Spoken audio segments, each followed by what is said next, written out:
თბილისიდან ბერლინამდე ქართული ღვინო, გემოები და მუსიკა კიკეთი ფესტ, რომელიც საქართველოში ერთ-ერთი გამორჩეულ ფესტივალად ჩამოყალიბდა, წელს პირველად ბერლინში ჩატარდება 6 ივლისს აედენ და მოელ გარდენში კიკეთი ფესტ ბერლინ 2025 აერთიანებს ქართულ ღვინოს, კულინარიას და თანამედროვე მუსიკას ერთდღიან კულტურულ ზეიმში. ფესტივალი არის ინიციატივა, რომლის მიზანია საქართველოს ცხოვრების სტილის, ტრადიციების და შემოქმედებითი პოტენციალის გაზიარება ევროპული აუდიტორიისთვის, ბერლინელებისთვის, ტურისტებისთვის, ქართული დიასპორისთვის და ჰორეკა სექტორის წარმომადგენლებისთვის. მე დეტალს გავიგებთ დაგეგმილ ფესტივალზე. რეზი პეტრიაშვილი, კიკეთი ფესტ ბერლინ 2025-ის ორგანიზატორია, საქმე დილას სტუმარი და სტუდიაში დილომშვიდობის. მადლობა სტუდიაში მომზანებისთვის. ჩვენ რამდენიმე დღის წინ შენი სტუმრობის დროს საუბრობდით ბერლინის ფესტივალზე და დავაანონსეთ, რომ ამაზე ცალკე გადაცემის გაკეთება შეიძლებოდა. მოგვიყევი ამ ფესტივალზე, როგორ დაიგეგმა, რა არის მისი მთავარი იდეა და მიზანი? გამარჯობა, მოგესალმებით, მივესალმები მაყურებელს, დიდი მადლობა მოწვევისთვის და ამ თემისთვის დროის დათმობისთვის. ესე იგი, შესაძლოა ვიტყვი, როგორც ჩვენ პროფესიონალი ჯგუფი ღონისძიებების მართვაში, ვემსახურებით როგორც კომერციულ, ასევე კორპორატიულ ღონისძიებებს და ამასთან ერთად ჩვენი რაღაცა შიდა წვით შევქმნით სამი საავტორო პროექტი. ეს არის სპორტ ფესტი, ეს არის ვორქშოპ ფესტი, რასთან დაკავშირებითაც წინა კვირას ვიყავი და კიკეთი ფესტი. კიკეთი ფესტი არის საზაფხულო ფესტივალი, რომელიც აგვისტოში ტარდება კიკეთში. ეს არის იქაური ცხოვრების რაღაცა გაფესტივალებული ვერსია, სადაც გრილზე მეგობრებთან ერთად ვიკრიბებით, ღვინოს წრუპავთ და რაღაცა უფრო მეტ ადამიანს მივეცით საშუალება, რომ შეკრებილიყო. ეს და ამის მერე, რადგან ეს რაღაცნაირი ერთგვარი ღვინის და გასტროფესტივალად ჩამოყალიბდა, გადავწყვეტეთ, რომ გაგვეტანა ქვეყნიდან და საქართველოს სახელით ყოფილიყო ერთ-ერთი პირველი გასტრო და ღვინის ფესტივალი, ესე ცალკე ორგანიზებული, იმიტომ რომ ძირითადად იქ ფესტივალებზე მონაწილეები ვართ კი ბატონო. ეს რაღაცა პირველი ესეთი სახის ფესტივალი იქნება. როგორც თქვით, წარმოადგენთ ესე იგი ღვინოებს, ან დიდი მრავალფეროვნებას წარმოადგენთ ღვინოების.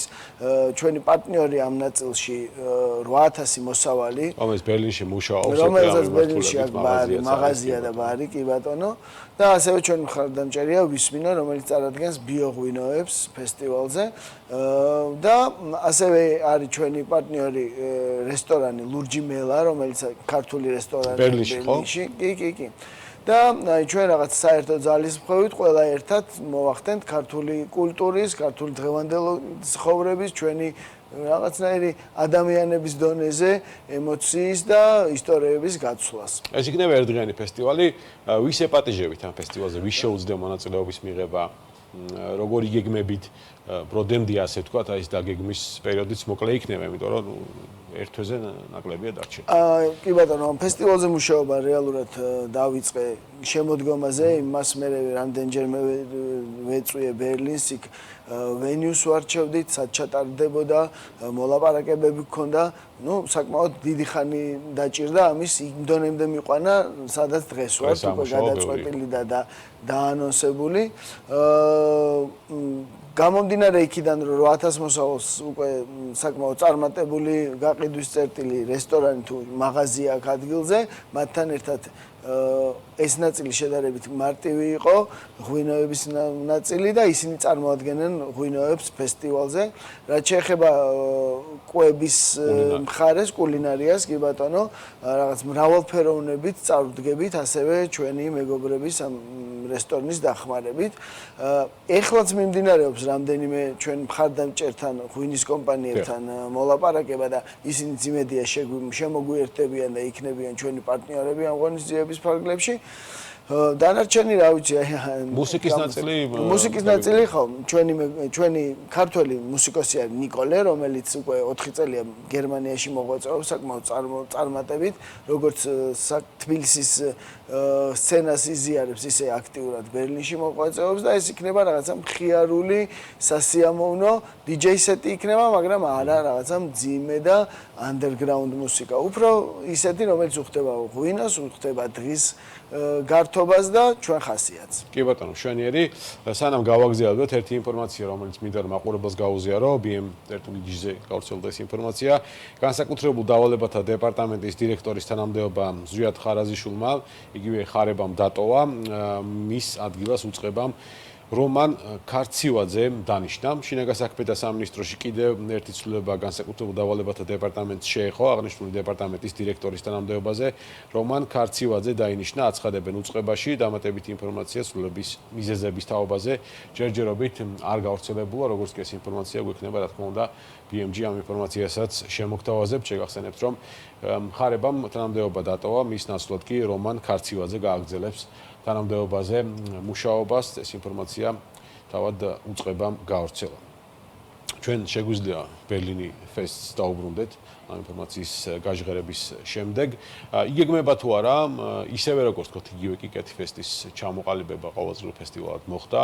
იგეგმება თუ არა, ბერლინის შემთხვევაში ჩამოყალიბება თუ ადგილები შეიძლება იყოს ცვალებადი და მოიცავდეს სხვა ევროპულ ქალაქებსაც.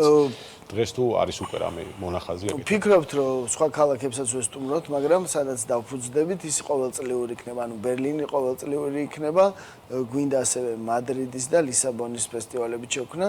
ეს გეგმაშია, მოლაპარაკების ქვეშ არის და ყველა იქნება ყოველწლიური. წელიწადში ერთხელ ჩატარდება ეს ფესტივალი. ინტერესი რამდენად დიდია ზოგადად ფესტივალების ქართული ბიზნესების მხრიდან. როგორ უყურებენ ისინი ამ ფესტივალებს?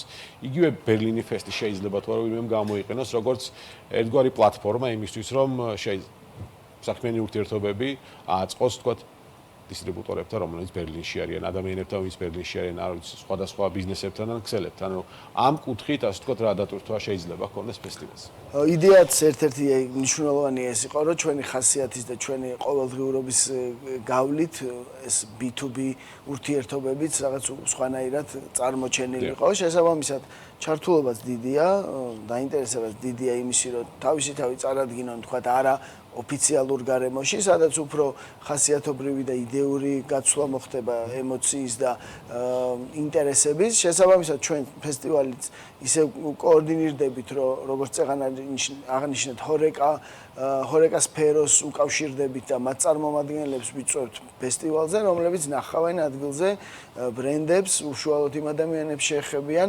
თბილისშიც, კიკეთში, როდესაც ფესტივალს ვაკეთებთ, იქ ყოველთვის თავის მარანს თუ თავის კომპანიას წარმოადგენს უშუალოდ ღვინის მეღვინე და ეს ძალიან მნიშვნელოვანი ხაზი არის. ასევე ბერლინშიც ესე იქნება, წარმოადგენენ თავის ღვინოს და გაუცვლიან იმ იდეას და იმ სულს, რომელიც ღვინოში დევს და რომელთაც აკეთებენ ეს ადამიანები თავის საქმეს. კიკეთი ფესტი იქნება, ხო, წელსაც? კიკეთი ფესტი იქნება 16 აგვისტოს კიკეთში.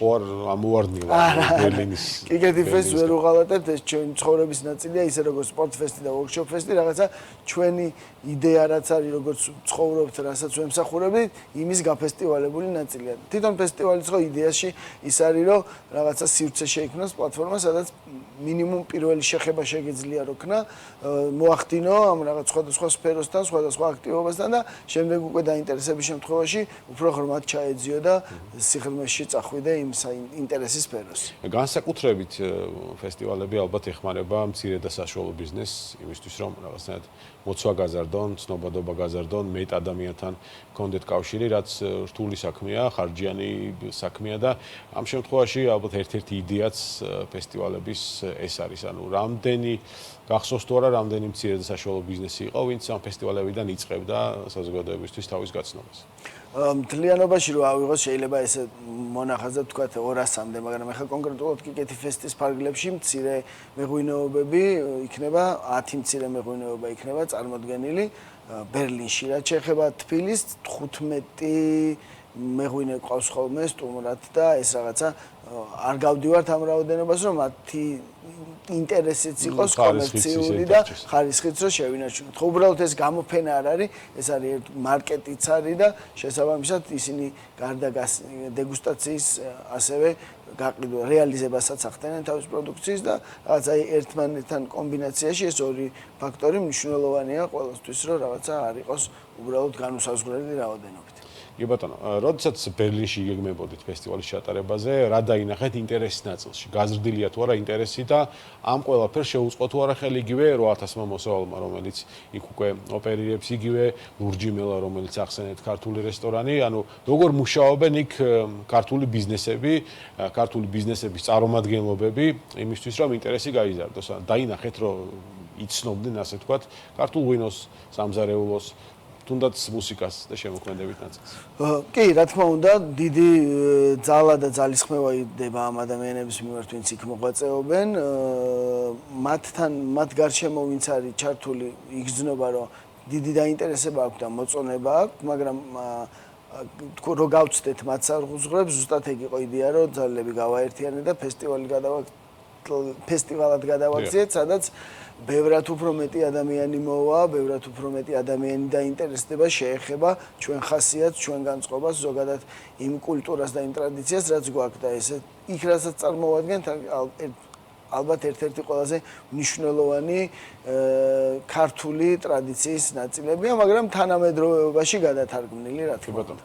ხო, ბრენდინგში, ქვეყნის ბრენდინგში ღვინოც მათ შორის კულინარია ძალიან გვეხმარება და შემოქმედება და მუსიკაც ამაში კარგი დამხმარე იქნება, რა თქმა უნდა. ნამდვილად ესეა. წარმატებები რეზი. დიდი მადლობა სტუმრობისთვის. 6 ივლისს მოკლედ კიკეთი ფესტ ბერლინი 2025 ელოდება ბერლინის სტუმრებს, მაცხოვრებლებს და ასე შემდეგ.